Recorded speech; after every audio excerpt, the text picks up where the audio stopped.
Today on the grid, it is open Q&A day here at episode 677. All right, so we're taking your questions on Photoshop, on Lightroom, on photography, on lenses, on love, on chicken sandwiches, anything you want. And by the way, I will have a Zaxby's update today, a Zaxby's chicken sandwich update. That's coming up today. The K-Man is here. Not only is the K-Man here, but it's the K-Man's birthday. He is 22. So Yay. You definitely want to stick around for this one. We got some cool giveaways today. And I predict, now this, I'm just predicting this, I'm not sure. I'm not 100% on this.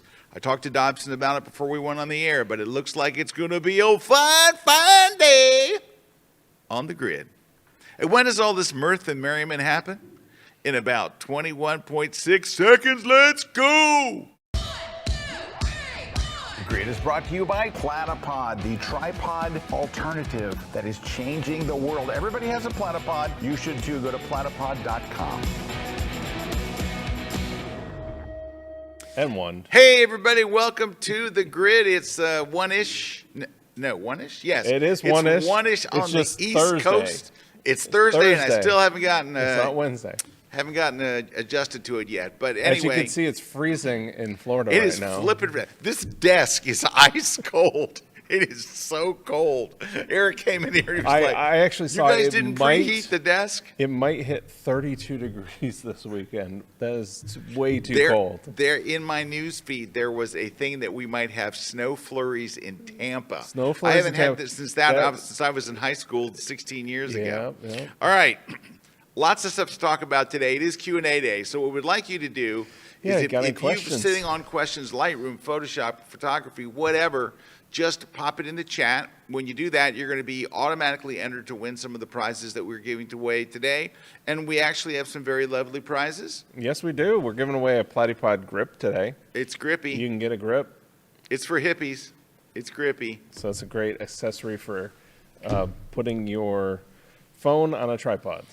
Mr. Kuna's night photography book, which, by the way, is tearing it up in the sales department. People are loving this book. I can't believe how many reviews people have already put on this book. So go get it. It's one of the hottest books out there for photographers right now. It is the night photography book written by the birthday boy himself. There you go. And then, speaking of books, we're giving away a copy of Scott's Lightroom Classic Bible.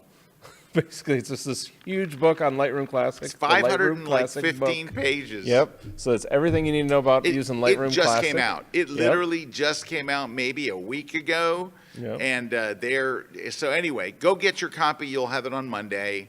There you go. And it's Prime members, they could probably get it tomorrow. Oh yeah, if you're Prime members, you can get it tomorrow for free. For 8 hours and 35 minutes. I'm a Prime member. There you go. All right, so that's what we got, and on one no noise. We're also giving away 2025. So and actually, I believe it's just called On One No Noise AI anymore. Yep. I believe they even dropped the year off it. So. And also tell us what you want to win. Yep. So when you leave a comment, so ask a question and then say, hey, by the way, I'd like to win Erik's book or whatever you want to win. Yeah, there we go. All right, so that's what's going on. Before we go any further, and this is very important, happy birthday to you. Happy birthday to you. Happy birthday, Mr. Kuna. Happy birthday to you. Well, thank you. Thank you. Thank you, everybody. Oh, did you hear that applause? Stu's here today. Yeah, Stu's Were you here. singing, Stu? I didn't hear it. Well, he did not. Stu will tell a joke later. All right, that's good. He was telling some jokes earlier. Yes. All right. Anyway, glad to have you guys here with us today. So I got a couple little silly things. So Lady St. Clair, who is just an incredible sports photographer based in the UK. Mm-hmm. She's one of our members here, and she's a dear friend. And she invited me to shoot a rugby game. I think it was maybe 2 years ago that I did it. I went, was it last year? No, it was 2 years ago because I went to a practice this year. I'd never shot rugby before. It's an incredible game. I loved it, had a great time. And she's an unbelievable rugby photographer, one of the best in the world. In fact, she was nominated for UK Sports Photographer of the Year. Mm. Anyway, she sends me a link today And she says, see this article? So this is from the Northampton Saints Yes. website. And she said, scroll down. Oh, look, I'm in their blog post. I'm in there shooting on an iPhone in the locker room after a big win. Censored yourself. Yeah, I did. I'm using my iPhone there, right there, and it's not the most flattering picture of me ever seen, I don't think. But however, anyway, that's kind of cool. So thank you, Lady St. Clair, for sending that my way. Yeah. Let's see what else we got. There seemed like there was something else. Oh, I got a Zaxby's chicken sandwich update. Let's hit that hard. All right. Zaxby's. So I'd kind of fallen off my Zaxby's love. We have a Zaxby's. How far do you think it is from here to the Zaxby's? 10 minutes? Not even. Maybe like 7 minutes or something to get to a Zaxby's. And the other day I was really hurting for a chicken sandwich, and there's no KFC around because KFC would be my number one shot. Popeyes would be, but Popeyes is 20 minutes, and then there's no KFC where our offices Burger King used to be the top. Burger King had one of the hottest ones. We don't want to make the best chicken sandwich. Yeah, they said they couldn't make it consistently. So I gave Zaxby's another try. I got to tell you, that's a hell of a chicken sandwich. If you have a Zaxby's near you. Now, Zaxby's broke my heart when they stopped making their homemade chips. You could get it with homemade potato chips, and their chips were fantastic, and they had dipping sauces for the chips. And then one day I pull up, and they're like, we don't do chips anymore. And I'm like, I screamed at them and yelled. I used cuss words, but they still wouldn't make them. Anyway. I had to go bail them out. But I'm telling you, that Zaxby's chicken sandwich it's got to be at least top 5. Yeah. What did we determine? We determined KFC was still we tried them all. Yeah, it's still KFC still and came Popeyes. out on top. Popeyes and and KFC are right behind. there. And then I don't know, maybe Zaxby's next. Yeah. Well, and but there's some of the local ones I think that we. Hey, Chili's makes a wonderful one. Yeah. Chili's makes a buffalo ranch sandwich that is fantastic. In fact, that down the street, the Fat Beat Farms, they have a great one. I've never had their chicken sandwich. Oh, man, they got a great so one. This is Zaxby's. I got the spicy one. And you know what else, too? Look, it's like 9 something for a whole meal. That's not terrible. No. Yeah, that's the one I had, the Zaxby's. So just for you guys to know, like if you guys want to ask us any photography, Photoshop, let's talk about chicken. We're going to talk about chicken sandwiches. So I would come up with some questions if I were you. Or we're going to go through their menu item by item and see if we feel that the price is they got a lot of good sauces. Yeah. They do. They do. They got wimpy sauce. They do. They got tongue torch. All right, so my brother-in-law and I had lunch one day. Mm-hmm. We went to Dave's Hot Chicken, which is terrific. Yes. And he got their hottest flavors. Like Dave's Hot Chicken, you can get mild, medium, it goes up. The top one, he had to actually sign a waiver. They made him sign a physical waiver that says, I will not, anything that happens here, I will not sue you. Lori wants to know, what is Zaxby's? Zaxby's is a chain that it's like South. I don't want to say it's in every state, but it's it's like it started here, kind of more in the southeast. Yeah, maybe it's but it's in a lot of places, and it's quite good, just quite good food all the way around. It's not just chicken sandwiches, but it's very chickeny. Yeah. I heard that we were in the middle of a chicken war. Yeah, the Reaper. So look, he had to do a disclaimer to eat the Reaper. And because he said, "Oh man, I love it. Really hot. I don't care how hot it is." And his face turned red. He was in tears, and he said, "I'll never do that again." Never do that again. No more Reaper. There you go. All right. I had something I wanted to mention that I saw this week on B&H. I don't know. What was it? Well, I was going to ask your opinion on we're Canon people. Mm-hmm. Not that I will shoot anything. Yeah, that's fine. That's what lenses I have and all that crap. The R6 III. What do you think? You have an R6 too. I have an R6 too. Honestly, I mean, are my pictures going to look any different? Exactly. Right. It just seems like that with all these second or I know. I mean, it has a couple little nice things I would like. Versus like 4. The focus is better. It's got a lot of more megapixels. It's like it goes from 24 to 35. I don't know. if somebody made me a good deal on one, I would get it. But I'm not really drawn because that's kind of the crazy thing is like, cause you can get a Mark II for like $2,000 and then the Mark III is, well, it's $2,800. It's $800 more. Yeah. $800 is a lot more. Yeah. I don't know. I didn't know if you had an opinion on it. No, I tell you what I do have. This is what I wanted to talk to you about. There are some great airline deals out there right now. Oh yeah. So I'm doing a workshop in Switzerland in April, and yesterday I went to Delta, and Delta's not always the cheapest, right? Right. Delta had round trip from Tampa to Zurich. So I'm going Tampa, Atlanta, Atlantic, Zurich. Okay. For $565. That's great. In April. Yeah. Because they have still a little snow, And that'd be a great time because you still get the snow, but it's not like you're not snowed in. $565 round trip. It's not bad. That's not bad. There are a lot of deals out there. If you're a Delta Sky Miles member, make sure you sign up for their newsletter, and they will literally send you deals that will knock your socks off. The only problem is, and especially for points, like I've seen ones to Europe for 37,000 points and $102 tax. You're always going to have to pay the tax. They won't ever pay the tax for you. So it's going to be miles plus tax. They have deals that come across 39,000. It was like to like Frankfurt or Paris or someplace.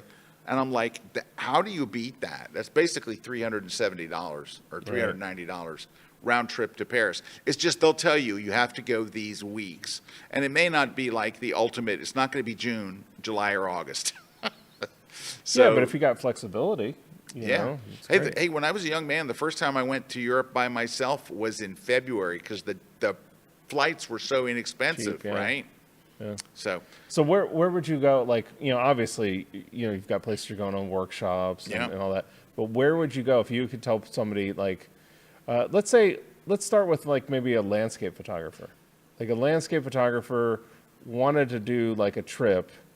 Where would you tell them to go? Arizona and Utah. There's a whole Golden Triangle area where all these amazing things are within relatively easy driving distance. I would definitely go there. I agree. Hey, so I'm going to tell you about a trip I'm planning. I talked to my wife about it last week. All right. I haven't got her to buy in fully yet, and she may not do it with me. Uh-oh. I might have to go to my brother, have him go with me. All right.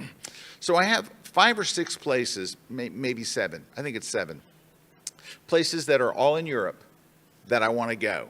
But they're weird places like Matoria, Greece. Oh, okay. And you wanted to go for a specific. I want to go and shoot this specific town or this specific place.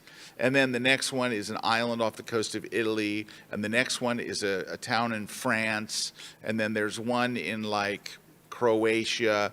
And it's just, and I'm like, I can wait and see if I can knock them out in the next 5 years, or I could just do it in 2 weeks and just go and knock all 7 of them. I'll even tell you what they are. Hang on.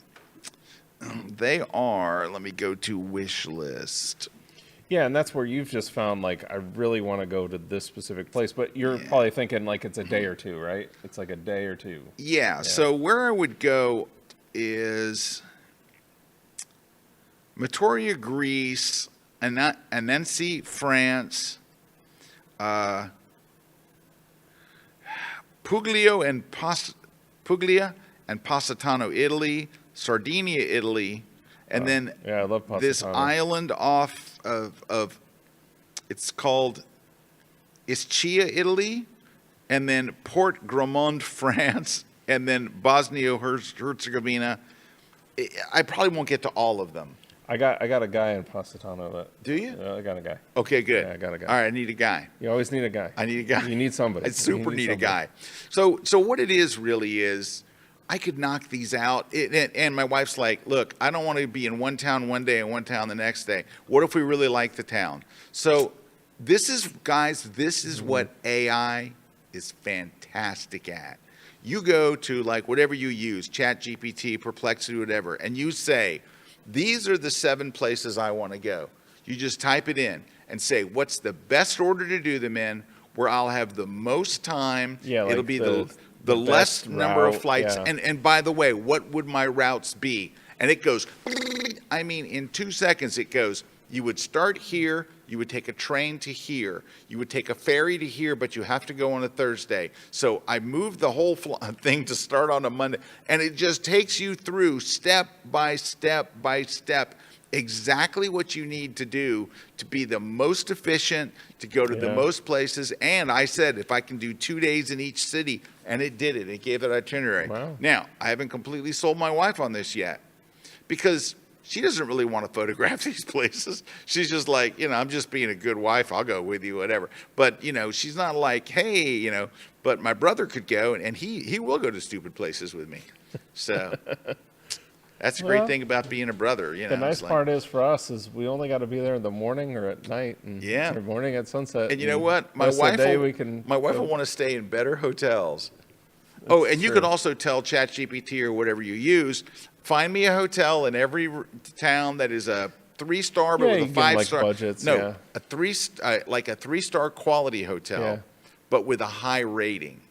And it'll go and do the research. Say, I don't want to pay $130 a night, but I want to stay in a really good $130 a night thing. All right, we got to take a break. Yes. Questions are coming in, so we're going to get to some right after this break. Don't go away. It's chicken sandwich day. It's not chicken sandwich day. Yes. No. Should be.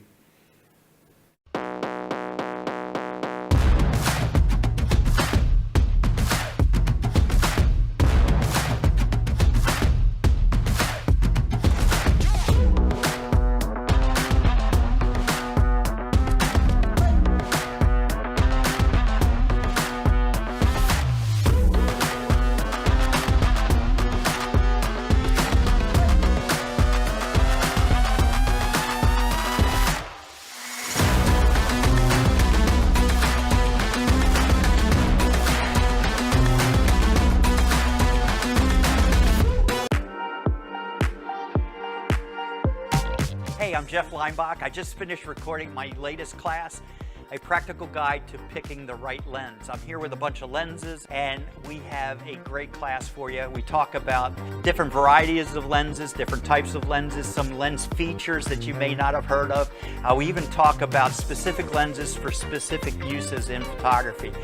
For example, if you're a landscape photographer, what are the best lenses to use? If you are an architectural photographer, what are the lenses that I want to make sure that I'm looking at? Those are the things that we're going to talk about in this class.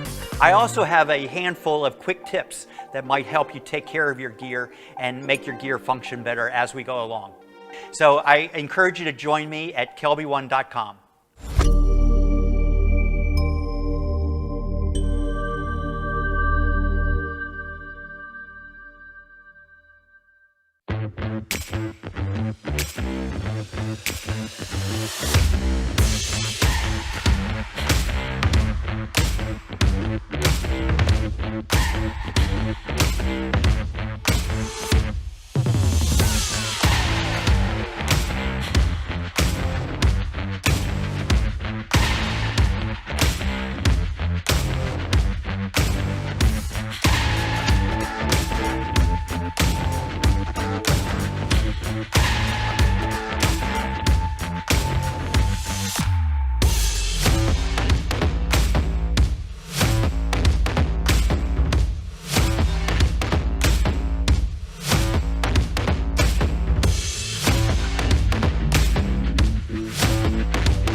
This segment of The Grid is brought to you by Canon. All right, we're back, and we got people joining us all over the world. We got Jenny saying hi from Scotland, MD Barks saying hi from Arizona, Lou saying hi from Wake Forest, North Carolina, Amy saying hi from Texas, it's a snowy day there, and Tina saying greetings from Phoenix, Elizabeth saying hello from sunny Wisconsin, where the temperatures are finally positive. So there you go. And then John saying hi from Wisconsin as well, 6 degrees here. Craig saying good morning from Oregon. Judah saying hello from Alberta. Renee saying hi from Pembroke Pines. So we got people joining us all over the world. There you go. That's cool. All right, And then hold on one second. Question-wise, we got some questions coming in. Before we get to that, I want to do something. Can you hang on one second? Yeah. Just hold on 1 second. I just got to fix one thing here. Oh, hell. I can't get this thing to work the way I want it to. Will that do it? Maybe, maybe not. Jeez. Jeez, oh, Pete. Got me so upset I cussed. Here we go. Let me just show you. Can I show some pictures? Can I show some pictures? All right. I just want to show you some pictures. Hey, look at that. Abu Dhabi, right? Abu Dhabi. And I got some portraits here. That's someplace. That's food. That's a Jaguar. All right. Switzerland. More Switzerland. That's a long exposure in Venice. Venice. That was kind of obvious, right? So is that one. Venice. Another Venice. That's Paris. All right, Paris as well. Blue City. That's Morocco, right? That's. I mean, the Blue City is in Yeah, Morocco. This is in Sydney, right? These are some shots that I've taken. You know, my workshops and travels and stuff, right? Yep. Anyway, every one of those is an iPhone shot. Right. Every single photo that you're looking at, every one of these taken on my iPhone. Mm-hmm. So, yeah, why I'm showing you these is you can take cool photos with your phone While you travel. and while you travel and make your life easy. So, if you wanted, look at that one, right? I think That's a lot of the 0.5 reason lens people sleep on the iPhone as photographers is they're using a basic iPhone from like years ago, like the basic. You have to, if you're going to treat it as a professional, there's a reason the Pro's at the end. Get the one Get that the says Pro, Pro. and you're going to be happier with it. That's what I A find is whole most lot people happier. that like are resistant to it, that are photographers, they're using like a base model or they're using an old Right. model, and it's just not like that But we're going to anymore. show you all this type of stuff at the iPhone Photography Conference. So if you want to learn to take pictures with your iPhone that you feel are proud of and that other people look at and go, there's no way you took that with your iPhone, you got to come. You will learn a ton. And what's really nice is you get to stream it for a year. You can go back and watch classes you missed. You can watch classes that you wanted to see, or you want to rewatch a class. All those are iPhone photography pictures right there, all of those. And can you show the schedule? Go down a little further. I want you to see how many classes there are. Oh, there. No. I think you might have to click a link up top here. Let's just go look real quick. Up, keep going. Keep going. Go, go, go, go. Go, go, go. No, I think what it is they don't have they have an old page loaded in there because I see pre-sale. So I imagine they haven't refreshed the page in a few weeks. Oh, let's see if they can refresh that page. 'Cause Command I think that page R. is old. That seems like an It's old loaded page. in the cache. Oh, So it's been sitting in that web browser for at least 6 years. 2 or 3 weeks. Since before COVID. Yes. So All right, let's see now. Now scroll down. they're still on the pre-sale one. They're still in the pre-sale? All right, Eric's looking. Just go to KelbyOne Live, guys. Yeah, just go to KelbyOne Live. Like, don't put that iPhone. Don't put all that conference stuff in 2030 there. Yeah, there you go. That's the All right, page, now scroll down. and that's where Scott's going to be like, there it is. There it is. Look at all these classes. Look at all these classes, yeah. And what's great about it is we have a track A, a track B. You can't go to both, but you can go to both because both are recorded, and you'll get access to them for an entire year. And it's inexpensive. So go to KelbyOneLive.com. We'd love to see you there, and we'll see you in class. Yeah. All right, we got lots of questions today. Yeah, What's up? What do we got? I got Lori's got a Lightroom question here, Scott. So she's saying, maybe it's in the book. Hint, hint. My hard drive that I kept my Lightroom photos on died. I have a backup. How do I tell Lightroom my photos have moved to the new hard drive? All right. So, Lori, here's what you're going to do. You're going to plug the hard drive into your computer, and it is most likely that Lightroom will not see it. Like, it won't even see. You'll go to the folders section where Yeah, it just normally won't be you would there, see. yeah. It just simply will not be there. And it's only because it doesn't recognize that drive as a drive. Here's how you make it recognize it. Go make it in the folders panel in Lightroom. I guess I could, let me launch Lightroom and I'll show you where it's at. All right, so take a look on screen here. And in the folders panel, I'm in the wrong thing here. Hold on. In the folders panel over here. And hold on, guys. Are we seeing that, or is it like over? It looks overscaled or oversampled on our screen, is what we would call it. I just want to make sure that people are seeing it, Dobson. Because there's like part of it cut off on the monitor. It might just be the monitor that's being oversampled. Okay, we can see it. Okay, it's good. just our monitor. Okay, over in the folders panel, go to plus and choose add folder. And then you're going to go add folder, and you're going to go choose that other drive. You're going to go here, and you'll see your hard drive over here. Your computer sees it, but Lightroom doesn't see it. Yep. Just make an empty folder on there, and all of a sudden it'll go, oh, there's your other drive. And then what you're going to want to do is make sure that if you get a bunch of question marks, whatever your top folder is, make sure that you click. All right, so let me explain this. Yeah, because it has to be, you want to start at the Yeah. top folder. This is a big step, because if This you don't is start big. at the top folder, you got to do every subfolder. All right, Lori, you're a KelbyOne member, right?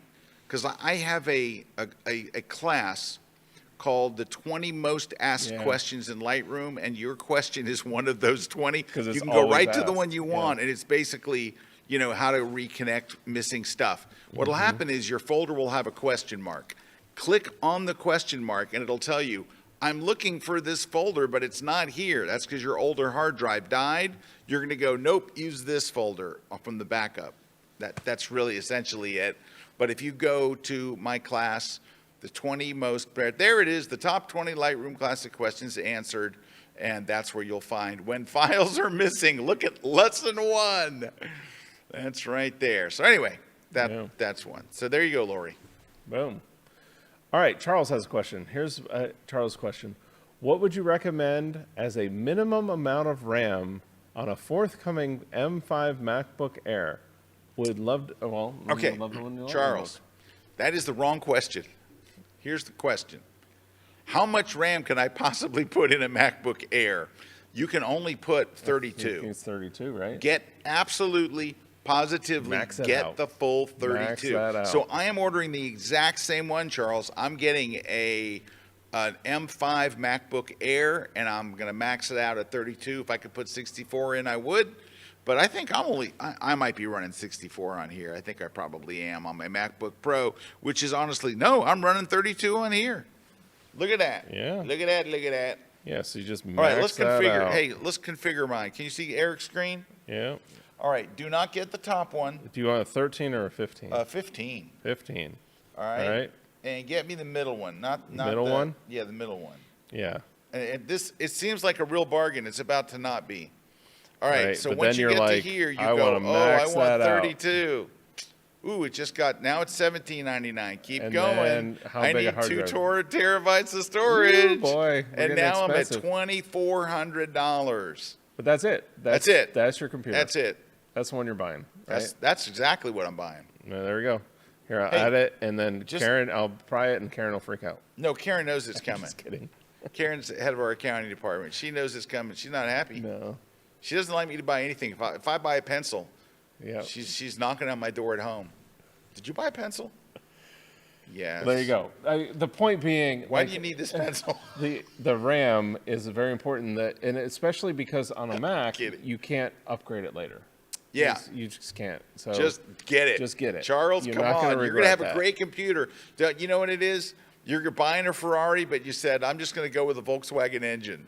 Yeah, Don't do just it. give it the RAM Get it the needs. Ferrari engine, 32. It needs 32. But it is interesting because 32, too, the way that I could get into how RAM is managed on the Mac, and it's got better over the years where you don't need as much, because there was a day where we used to think 32 was a lot less than we needed, but it's not that way anymore. So we could get into all the craziness We're not on going to that, go into but the, let's we're not going into the that. crazy. It's too cold All to right. go into it. All right, Brendan's asking, why does Photoshop Beta continue to be a beta version? I can answer that. What are the significant innovations in it? So will Brendan, be ready it- for prime time. All that good It's stuff. not just one beta. They do a beta for a while, then it goes to a release, and they release it. Okay. When they come up with new stuff, then they release a new beta. Yeah, and then so those things will wind up in the next version of Yeah. Photoshop.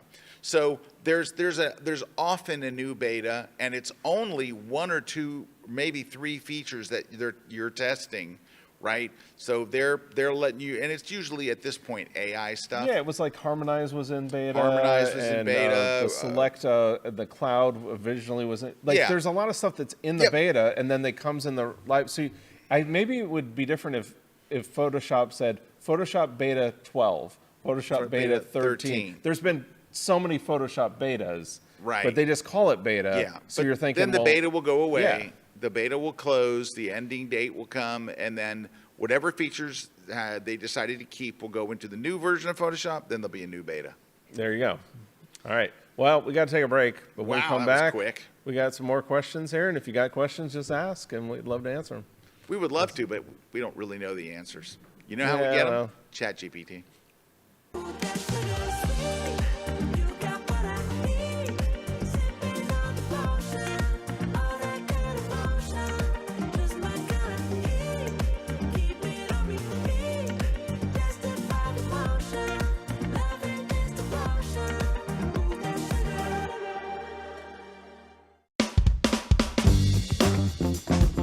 Hey, my friends, Rick Salmon here. You know, a lot of photographers take a lot of pictures, however, they don't really practice. So in my latest KelbyOne class, info pack and fun filled, by the way, I show you how to practice the right way. Not by photographing more, but by practicing with purpose. This is the key. You'll learn in this class how to avoid common mistakes, set simple goals, and this is important, turn everyday photo sessions into rewarding experiences. Whether you're photographing wildlife, people, or landscapes, or if you're doing street photography, studio photography, or close-up photography. These ideas apply whether you're using a big camera, like I use for my wildlife photography, or a smartphone, which I use for just about everything else. If you want to get better faster, if you want to create images with impact, this class is for you. So my friends, let's stop guessing. Let's start growing and let your creative vision take flight. Please join me for my latest class only on KelbyOne.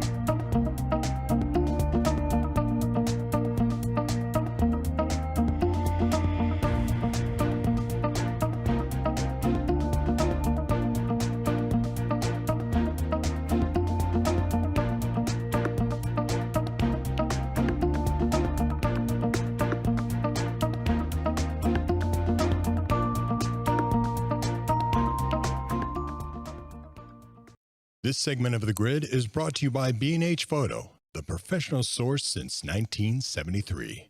All right, we're back. We got more questions here. Dave is asking a question. He says it's a novice question, but we'll put that in the We like novice Yeah, we love questions. that. Does a photo's aspect ratio affect what print sizes can be used? Is it perhaps answered in the Lightroom book? Well, not that exact question. I've never been asked this question. Yeah. But I can answer it for you now. Is the aspect ratio, the thing that determines print size is resolution, not aspect ratio. So different cameras have different aspect ratios. Like an iPhone will have, what is the 4x3? 4x5? 4x5. It's And like then one size. like a regular would be 3x2. And then a regular camera would be wider. Yeah. Right. And so different ones and different cameras will have different aspect ratios. That just means how wide it is. It really means how wide like and tall some it of is. them are widescreen where it's 16:9, which is like a Right. widescreen 16 TV, by 9 would be like we your have over here. HDTV kind of size. All right. So that's basically what aspect ratio is. Your resolution determines how big you can make it. And honestly, it's weird, but we're at a time that you can use upscaling software, AI-based upsizing that you can print Yeah, I mean, if you're starting All- out with 12 megapixels, you're good. Yeah, you you can got go 12, to you probably can- every size you need. Yeah, you can do whatever you want. It's like Yeah. it's amazing. The AI resizing stuff. The one Yeah, the one I think On both of One, us use is On One's yeah, Resize Resize AI. AI. You just say I need it to be 4 times as big. And the Click, new one go. that they just came out with, I think they That just one's- released it. Like that one, yeah, I have no Unbelievable. problem taking.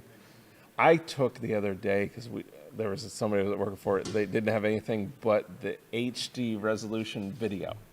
We took the HD resolution video and blew it up to 6 feet, and you can't tell. Yeah, it's crazy. It's crazy. All right, David. Oh, that was David. That was David. So Sam's asking a Lightroom question here. I've been using Scott's Slim system for a few years. What's the difference between what his new Leo approach? So Sam, it is based on the Slim system. It's just I found some ways to make it a little bit easier, a little bit clearer, a better way to teach it, and I eliminated some steps. Just over time, there's also new features in Lightroom that were not available when I did the Slim system that are available today, which really help with organization and things. Well, I mean, just like the culling and all that stuff is new. And so it's And you're just talking about this class here that you just released this is a couple months ago. my Easy Organization class. So that's why we call it Leo. It's the Lightroom Easy Organization, LEO. And so I did this thing on KelbyOne where I did 7 classes. It is the most complete thing I've ever done for Lightroom in my entire career. And it is all these different, like we're starting with just importing, right? And I show you, make it really easy. Then the organization, editing, just a whole class on the masking, a whole class on using Lightroom with Photoshop. And it's just the things you need to know. You don't have to learn all of Photoshop, but you got to learn that. Then I did this whole thing that expands Lightroom power, including using Lightroom on your mobile device. And then last is printing like a pro. It's 7 classes altogether. If you're a KelbyOne member, you get all of them. If you join KelbyOne, you get all of them. You should join KelbyOne. Yeah. It's you get all of awesome. them. And we come out with a new class every single week. But that's 7 that we released over, I think, an 8-day period or something. But it is a whole collection that you can work your way through. All right. And people have had great success about, like, they've just been lost with Lightroom, and they take that Oh, class, yeah. and they love it. I'm telling you what, it's like I didn't hold anything back. I wanted to make this like the most complete, like, you know, and here's why we did it. Because, you know, Erik and I, we've talked about this. We'll meet so many people that are pretty accomplished photographers. Yeah, usually very good photographers. Yeah, good photographers. And you'll say, so how are you at Lightroom? I get around. I get by. Okay. I'm Like, struggling. you rarely ever meet someone, they go, oh, I'm really good at, I know Lightroom inside. Now, never, like hardly ever, like, do you run into someone, and most people are like, are you organized? Kinda. Are you backed up? I think so. It's like, it just goes all the way. And I thought, I need to create a thing that is for everyone that says, I mean, when you're done with these 7 classes, right? And they're not long, like an hour and a half, each one of them. When you're done, it's a week's worth of work, right? It's a week. And it's not 8 hours a day a week. It's like an hour, maybe an hour and a half for a week. You will be in the top 0.01% of people that understand and use Lightroom.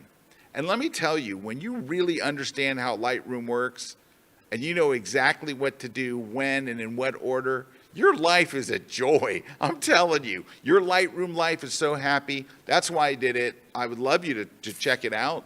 And look, if you go in there and you watch it and you're like, this just stinks, we'll give you your money back. I mean, you got nothing to lose. You got nothing to lose. There's no way to lose in this. You can go watch the whole thing and then ask for your money back, and we'll, you know, it is what it is. We've had tons of people love it, so Tons of there you people go. love it, yeah. Yeah. All right. All right. Jack's got a question here. Something I've always been curious about. Can you explain the process you go through when you judge a photo contest? This is a great question. It is a great It seems like an question. impossible task, as I so often see so many incredible photos. It would seem impossible just to pick one. Jack, it is super hard, but I can give you what the secret is. If you open the images, let's say that you open up 250 images on your laptop and you go to, I don't know, Photo Mechanic is what I use to go through them. And I make the thumbnails reasonably large, like not full screen, but pretty big. I will tell you this, great photos jump out at you. They do. They literally do. You can just go through this quick and do your first round. What you have to do, Jack, the secret is you look at all the photos, you go through every one of them, then narrow it, and when you get to the third or fourth pass, it's so hard because by the That's where it time gets you hard. get to the third or fourth pass, every photo is outstanding. Any one of those could win or be the top 3 or whatever. It gets so hard, and you're like, you're fighting with yourself, and it's a struggle. It's very, very hard. But I will say this: you look at the big size and go through them. Now, I'll do what's called preview size. Let me show you the size that you saw me doing earlier. And that's where, like what Scott's talking about, that first pass, that's why your photo has to be like stand out. It has to have something that I don't need the explanation or the dissertation of what you did. I just need it to be a great photo because it's not going to get past that first round if it's not the great photo. And so I'll look at them this fast. Take a look on screen, right? So photo comes up. Yep. And you're like, oh, okay, that's good. And you just tag it. You hit, the letter T, I think, or P, I forget. You tag it as a photo that you want to look at again. So that means it's moving on to the next round. Then you go to the next photo, and then the next photo, and you're like, no. Like, that's a no, right? That's a no. That's okay. That's all right. That's cool. I like that. I would tag that. Hit that with a T. It puts a little check mark on it. Then you go past, and you go, okay, we'll keep going. All right, I like that one. That's a tag. And it's like, it's got to be that first impression's got to hit you. Yep. Like you hit it and you go, ooh. Like if you think, hey, but if you're like, if you have to sit there, I will tell you this. If you have to sit there and try to convince yourself it's a good photo, it is not a good photo. Don't submit it. Yeah. You don't. If you're like, Find another one. I like this one thing. That's the other thing where you get burned. It's very easy to like one thing in the photo, but the overall photo isn't good. And I think we do that a lot as photographers. Yeah, we get into the backstory too of like we were looking at how hard it was to get the model there and how hard the outfit was. Yeah. And we don't see any of that. We just see the photo. Yep, we just see the photo. So that's it. So I hope that helps to give you some insight, Jack. I'll tell you, I get nervous when I do it. Well, and that's right? because we go through this process, and what I find is that first round, again, that's where like so many people put so much effort into the backstory of stuff. That only comes towards the end when we're trying to decide between a couple of them. A or B. Like that's where that's important. But in the beginning, it's like your photo has to have that dramatic impact. Like we all know when we're running a contest, especially we'll get it down. The group will kind of call it down themselves. And then we'll get down to like, a certain amount. And it's always that visceral response that you get in the judging. That emotional that thing where it just hits you. Yeah, and you'll see like out of the 10 people judging, like 9 out of the 10 are like, ooh, oh, yeah. ah. So I was just going to tell that story just real briefly to Jack. So Jack, we used to do it in a group. Now we do it almost one-on-one on our computers, but we used to do it in a room full of people. And we never know the names of the people that we're looking at because we don't want to be biased, because we might know somebody. Like we know a lot of people, in the industry. Somebody's name comes up, like, ooh, I like them. We don't do that. So all we see is, and a lot of times Erik would run the clicker. Yeah. He would run it. And so an image comes We up. give the same amount of time to everybody's photo. Yeah. He would go like 1, 2, 3, Go. 4, 1, 2, and You just could quiet. You could tell which ones would hit. And then somebody will say, I kind of like that one. Anybody? No? Yeah. Go. And then all of a sudden, as Erik's clicking through, he clicks through to a photo, and the entire room immediately, in a split second, goes, ooh. And it's always ooh. Like everybody goes, ooh. Well, number one, right there, this is probably going to be a finalist. That's a pick. Only then do you start looking at the technical. But the emotional impact is what makes it an instant, like, oh yeah, that's in the running. Yeah, and then now that I think about it, like we don't even talk about sharpness. We don't even talk about focus. Like that first pass is it never happens about so fast. that. Yeah. Because there's times when too we get down to, and like an image will be like really awesome, but it's just like that image is a little softer than this image. But that image won because the little softer one had so much more impact than this technically sharp, perfect one. Yeah. Yeah. All right, next question. Do we have to take a break, really? No, we don't have to take a break yet. Yeah, ask a couple. Let's Yeah. do a couple more questions. Yeah, we're vetoing that break. Sorry. Michael's saying, what makes a good landscape photo? You guys what makes a good landscape photo? You guys didn't like what I sent, so I'd like to do better next time. All right, Michael, if we didn't like it, there were two things. It has to be one of these two things, because these are the two things that make or break landscape photos. Really, number one, did you shoot it in great light? Yes. If we didn't like it, it's almost a lock that you didn't. So you need to shoot before dawn and up to maybe 10 or 15 minutes past dawn, and then the rest of the day you're off. Come back at sunset. Yep. And about an hour before 'Cause you sunset said landscape. to an hour after sunset. You said landscape. You said landscape. Yeah. So the light is absolutely so critical. That's and when it's good. You could do everything else right, but if you don't shoot it at the right time, it's going to be very, very hard for you to make. And I know there's somebody out there that's going, well, but look at this photo. I shot this. Okay. It's like there's exceptions to every rule. Okay, but let me tell you this. I remember when we were at the conference in San Francisco, we were doing one-on-one portfolio reviews. Guy brings me his printed portfolio. I'm looking at his pictures, and they're very nice. He goes, wait, before you do the next picture, he says, Mr. Kelby, I know that you're always preach to us that we have to shoot or at dawn or dusk, and that, we got to do that. Yep. And he said, okay. And he says, but the next picture I took in the middle of the afternoon, and you cannot tell me it's not a good picture.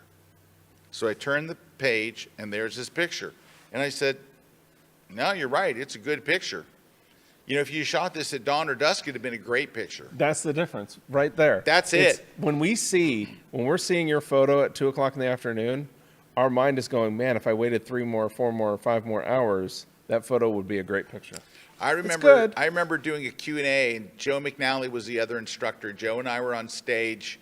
It was like up in New England. I forget where it was. This was a number of years ago. And somebody asked the question to Joe, because Joe is a National Geographic photographer, and they said, hey, Joe, I always hear you preaching to shoot about dawn and dusk. And he said, so, is it possible to make a good photo in the afternoon? And Joe's like, well, yeah, if you're a really good photographer, you might be able to pull one off. But he says, look, if I went into my editor at the National Geographic and I told him I had a landscape photo that was taken at 2 o'clock, and I said, look, you got to see this thing. It was at 2 o'clock. He goes, you know what my editor would say? I don't want to see it. He goes, they don't even want to see it because they know there's a better photo you could have had. Like, yeah, but you're you just justifying didn't do it. Yeah, you're trying to sneak one past the goalie. Yeah. So anyway, I hope that's. Oh, there's one other And thing. the subject I said there is was another two. one for me. That's Yeah. the second one. The second one Subject. is if you do not have a clear subject, you should be able to look at a landscape and go, it's the mountain, it's the tree, it's the waterfall, And the it's sky is not your subject. and It's the I after- would bet, that's Michael, if the- I could go that's back the and look icing. at your photo, that we said both of those things, that it didn't have a subject and the lighting was bad. You just kind of shot a scene. It's a bunch of trees. It's a bunch of mountains. Like, which mountain do I look at? It's pretty when you're there. But if we're doesn't- putting it doesn't- three-dimensional space and a two-dimensional it space, doesn't translate. We need something that our eyes are drawn to, a subject, and then, again, the awesome sunrise or sunset is just icing on the cake. It's not the subject. All right. Will's got a question here, and Will's saying, I got offered a spot with Zuma Press. I'm wondering if you guys should share your experience and whether it would be worthy or worth it as a sports guy. Well, I had a great experience with Zuma. I loved working for them. They were wonderful to work with the whole time. If you want to make a living with them, Will, you got to hustle. It's not just them, but if you're going to be a sports photographer for a living, you got to be driving. Like on Thursday night, you're shooting in Miami. On Friday night, you're in Jacksonville. Then on the weekends, you're doing college. Then you're doing pro. I mean, you got to hustle. It is a very, very hard way to make a living. However, if you instead I have a day job and I'm going to be doing this on the side, I would absolutely do it. I did it for 6 years. I loved it. I have zero regrets except for my knee. So, and Zuma was great. I loved working with them. They were super nice, easy to work with, lots of fun, and just I can't say enough good. All right, now Dobson's writing. Like it just keeps on going. Like the whole break, screen break, is break, now. break. The whole screen's break. So let's take a short break. When we come back, we got some more questions. Then we'll be doing some giveaways. So stick around on Break Grid.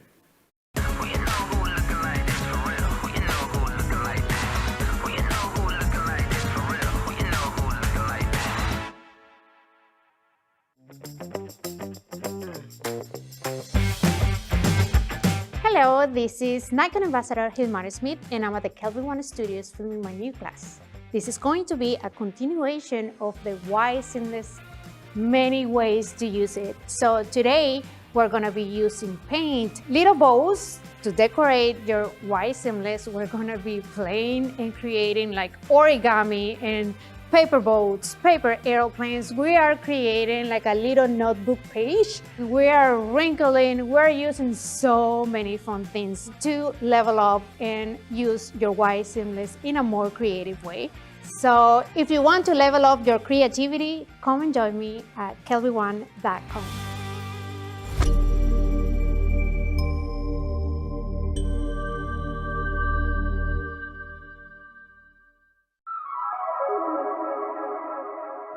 This is New York City. My name is Ali Rajabi, and welcome to my class, Street as a Studio, Seeing Light, Form, and Possibility. Every corner here holds something unexpected, a flash of light, a shadow, a gesture, a color that only lasts for a second. This class is about learning to recognize those moments, to see beyond the surface, and to create photographs that feels alive and intentional. It's not about perfection or post-processing. It's about vision, patience, and curiosity. We'll explore how to use light, people, and even everyday objects to build images that are thoughtful and full of a story. The street is your studio, wide open, unpredictable, and full of possibility. Let's step into it together and see what this amazing city offers. This segment of The Grid is brought to you by Platypod, the world's most compact tripod base. All right, we got more questions here. Yay. But I got to, where we left off right there. Yeah, so Larry's asking, where is sharpening in your workflow? At the end. At the end. That's last thing we do. All it is. That was Done. easy. All right. James is a question. I have a R6 Mark II. What do you think of the R5 Mark II? I think it's a lovely camera. Do you More need it? megapixels, and Like, that's do you about need the it? the It's difference expensive. between. I have both cameras. The difference is one's got more megapixels than the other. Yeah. Can I really tell like a huge? Not really. I mean, it's a little better. That's it. Just matters. All right, Yeah. Scott Manning wants to know, and this is really a question for Yeah. Erik. Will we have a conference for the nighttime photography in the next year? I mean, I'd love. Again, Look, it's demand. It's demand. I would say this. We have a conference that I know scheduled later in the year. I think I would rather see a nighttime photography conference. Yeah. It is a niche, but it's Yeah. a fast-growing niche. It is a growing niche. I think it. I mean, the fact that Erik's book is that successful kind of tells you that the photographers are really getting into this now. Well, there's what's great about, and you know me, I'm a night photographer, so I'm biased. But what I love about night photography, it's one of those things. Like that's why I love sports photography too, and wildlife photography, because they're still elusive. But it does take a little bit more mystique to it. I'm going to tell you what the problem with the nighttime photography thing is going to be. Like Erik is one of the leading nighttime photographers. It's going to be finding other really good. I got some people that are way better than me. That's for sure. I mean, there's always somebody better, right? Way There's better. like, what's that saying? There's always people. somebody. Yeah, people you got to look up to somebody. Yeah. Yeah, but it would be finding those instructors. It would be. But yeah, no, Shannon. they're definitely out there. Shannon is saying, what are the specs you would recommend for an SD card for wildlife photography? I just get a fast one, Shannon. Just get like a 2000 speed. Yes. Or a 1600. I mean, you're probably not going to fill your buffer. The buffers these days are so big, but just in case, just get a 2000X 200. Yeah, you just want the fastest card that you can afford in your budget. is kind of the thing. They're not expensive. The They're 2000s not aren't. expensive. The cards prices have gotten much better. So Yeah. 2000X Lexar is what I use. All right, Pat's asking you here, Scott. How often do you handhold versus tripod? Mostly handhold. Probably 90% handhold. When I use a tripod, it's when I am shooting before dawn. Like if I am doing a landscape, then I'm going to do it. If I'm shooting a Milky Way, which means Erik Kuna is 5 feet from me, I'll be on a tripod. Be on a tripod. If I'm shooting an interior of a building, like a cathedral, a museum, an opera house, light, then I'm going to be on a platypod at low like that. But that's not long exposure is the other one. Oh, long exposure. Those are the ones. That's mine too. That's my list too. That's and it. Most of the because time, I do handhold. more night photography, I use a tripod more than you do. Yeah, that's the difference. Yeah. Christina's asking, any recommendations on legit photo contests to enter wildlife and/or landscape photos? Gosh, Christina, you should be one of our Kelby VIP members or one of our inner circle or one of our masters of photography, because we are constantly, every meeting, we're giving them a new contest to enter. And we take them through the whole process, what the rules are, what the costs are and stuff. We basically just do the research for them, and we really encourage them. And let me tell you one just passed the Sony Photography Awards. That one just closed the beginning of this month. Sony World Awards. Photography Awards. But and that's probably the biggest one. That's there's a big gallery show in London and all. And you don't have to shoot Sony; it's open to everybody. Yep. But anyway, that's a thing that we do for our members all the time. But just do some research online, and you can find some reputable ones.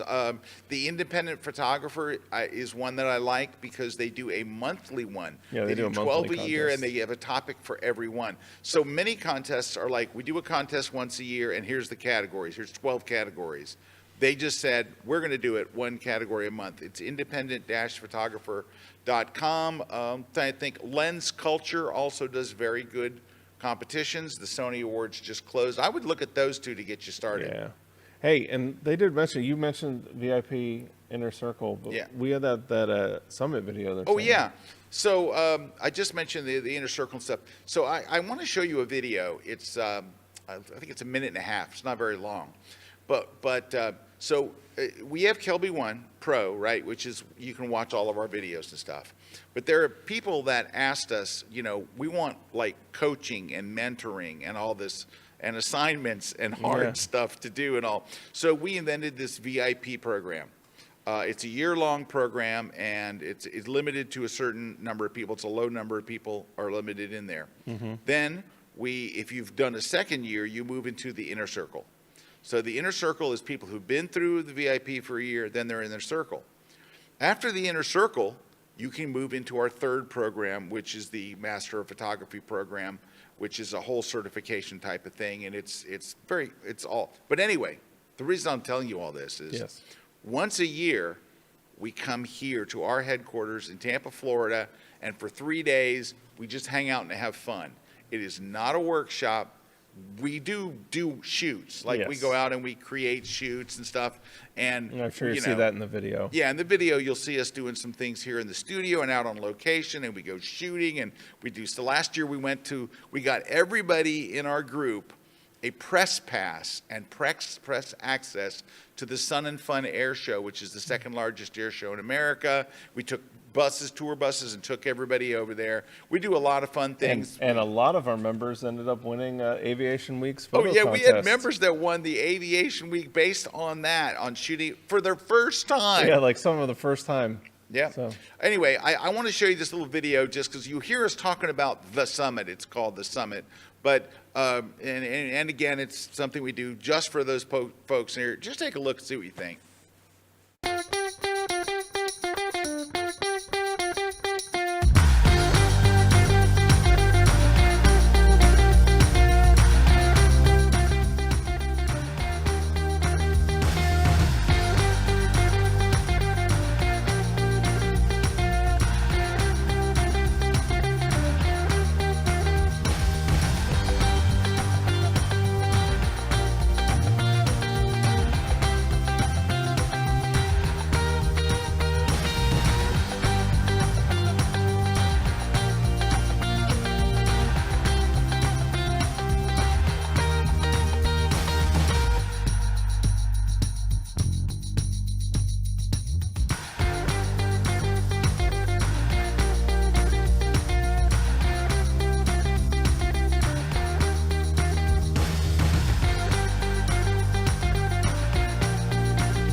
It's All so right. much fun. Yeah. It's so much, and it's just a social event. But man, we have a blast, and we make friends, and we eat food, and it was just awesome. Hey, Yeah. did you see the male model we had in there with the motorcycle Yeah. for that shoot? I did.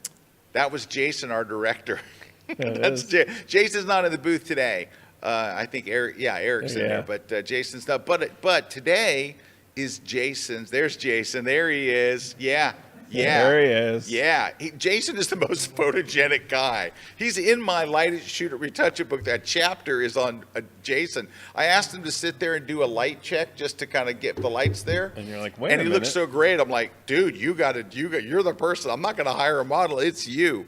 And he's actually in my new book as well. So, anyway, but today is Jason's 8-year anniversary here at KelbyOne, and he is a terrific, terrific guy. Just really talented, very smart, and very, very, very funny. Oh, yeah. And we're honored to have him here. And congratulations on 8 years. He always makes the shoots enjoyable. That's He for really sure. does. All right. A few more questions. Sharon's got a question. Erik has said that he has both an Android and iPhone.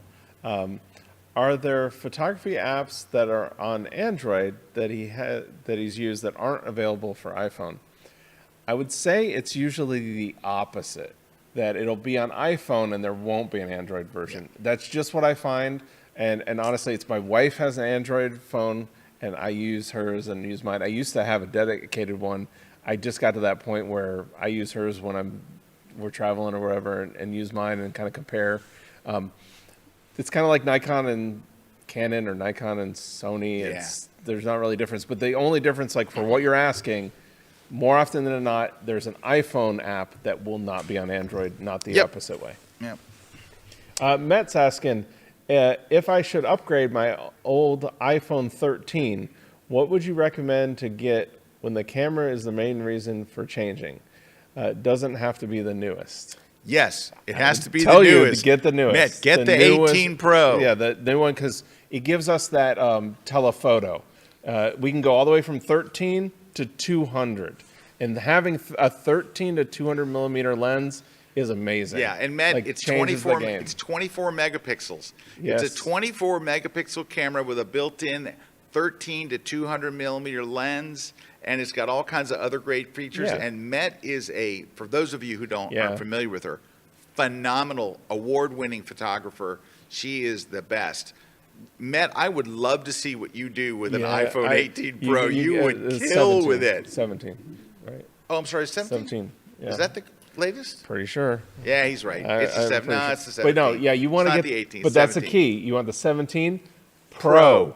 Don't get the regular one. Like people are, and then I'm like, well, that's the reason you don't like it. You don't have all the tools that we as photographers need. Get the Pro. Yep. So there you go. Nanette saying, I need to buy a new external SSD hard drive. Is the portable one okay, or should I get the other? It's the same interior. Yeah, get whatever one you want, but yeah, you can absolutely use a portable one. I think what you're talking, like, you can get SSD drives that are plugged in that maybe will have a little faster read or write speed. If you're just getting an external one, you're not going to notice it. Yeah. Like, just having an SSD, which is solid state drive. That's the one you want. That's the one you want. Alan's asking, y'all are in the know. What's the next photo-related game changer?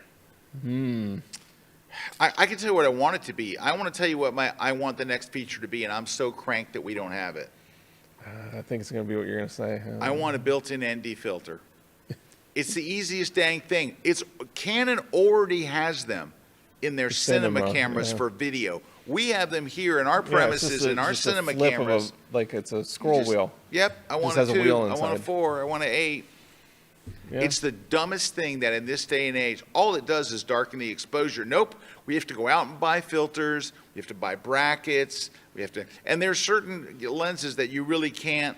It's a pain in the butt. It's the one filter. Like when people ask me, well, should I get this? That the only filter that I'm like I have to have is an ND. That's it. Like that's the only one I no have other filter. to have. That's it. I don't even carry any other filter. Yeah, I don't either. That's it. ND filter. All so right. if we had it in our camera, it'd be amazing. All right. Paul. Paul is asking, what is the best way to capture the true landscape colors in camera? Often my images are close to the real colors, but not quite. So Paul, number one is the camera brand you have. There are some certain camera brands like Nikon that are made for landscape, and their colors are tweaked to look, more attractive. The other thing you're not going to like me to say is shooting JPEG. Yeah, because that's Shoot what JPEG, if you're it's gonna shooting look raw, more like what you see. it's going to be a Flat. raw photo, flat. It's not going to have that. It's up to you to make it look like it did. If you want to capture it, you're saying capture it in camera, shoot in JPEG, and it's going to look a lot more like what your eye sees. You're going to look at the scene, you're going to look at the back of your camera, and you're going to say, that looks really good. The problem is when you shoot in RAW, you look at the back of the camera, you're still seeing the JPEG. Even though you're shooting in RAW, you're seeing the JPEG. Yes. So, It's kind of like that plays with your mind, right? all right, so look at this. Jack says, well, you can read Jack's. Jack. Yeah. I'm now in the Master Photography program. I couldn't recommend it more. It has pushed me harder than I could ever imagined. Plus, I've made an amazing group of like-minded photography friends. Yeah, I tell you, the community around that, the community is phenomenal. It really is. It's a group of people that are all trying to make each other better, and they have their own private forums and things like that. Just the community that surrounds those. Mm-hmm. Now, let's take it a step further. KelbyOne has its own big community of people that are just KelbyOne Pro members. I don't mean that as just there's thousands of KelbyOne. There's hundreds of VIPs and all that, and there are thousands and thousands of KelbyOne members around the world. They have their own pro community, and it is awesome. There's none of the crap that goes on in other photo communities. Yep. Everyone is supportive. There's nobody attacking anybody. I mean, it is so rare for us to ever have to step in and say, hey, what has happened 3 times? It's been 3 times, and I know because it's always painful when we have those. Yeah, it's so out of like, what? It is a super helpful, fun. They have their own meetings. They have their own meetups. You have members that will go, hey, I'm going to this town. And somebody says, hey, I live there, or I'll meet you there. And they go out shooting. The friendships that are made in the community, unbelievable. All right. We got prizes. We got to give away some prizes here. So we're giving the Platypod grip to Claudia Baldessera. And then the night photography book is going to Raymond Larson. And then the Adobe Photoshop Lightroom Classic book is going to Elizabeth Whitcomb, 1406. And then the On One No Noise is going to Bill White, 2818. So just email us over at gridprize@kelbyone.com. We'll verify information if you want, and then send you out your prize. Just try to do that by Friday if you can. That would be good. Some really nice comments from KelbyOne members who are here. Eileen from Argyll, Scotland says, KelbyOne is the best. 40 years of photographic experience, and I still learn so much. James Patterns says, I started back when it was NAP. And Laurent says, I still have the old NAP sticker on the back of my Jeep. Let's go. And that was when it was the National Association of Photoshop Professionals. Yeah. Anyway, thank you guys for all your questions and comments. We had good questions today. Yeah. Very good questions. Really good. You guys were awesome. Thank you very much. We got anything exciting next week? Is it time for blind critiques next week? It'll be February. It's next week or the week after. Or the week after. It's probably the week after. I would imagine the second week. I think it's the second. All right. Anyway, you got a lot of fun stuff coming up. Somebody asked, where was it? Krista says, I'm a KelbyOne member and I'm working towards upgrading to VIP. There you go. You would love it. It's fun. It is fun. It's a lot of fun. It's one of the most fun things we get to do. Mm-hmm. So, and plus we wind up doing one-on-ones with you. We do portfolio reviews and things where it's just us on a Zoom call, like you and me or you and Erik. You pick a time, you get on with us. We look at your stuff and we tell you to sell your gear. We just tell you, look, there's no hope for you. Sell your gear. And then we actually help them go and sell it. Like we do it live on a Zoom call. We're like, well, B&H is going to give you a better price. And we're like, ooh, B&H is giving you 25 more KH, bucks. And you sell your gear and then we part ways. It's lovely. All right, that's it for us today. We'd love to see you at the iPhone conference. Yep. Go to KelbyOne Live. We'd love to have you a KelbyOne member. If you're not already, you're going to get a new class each week, and you will love the whole experience. Lots of learning and great people.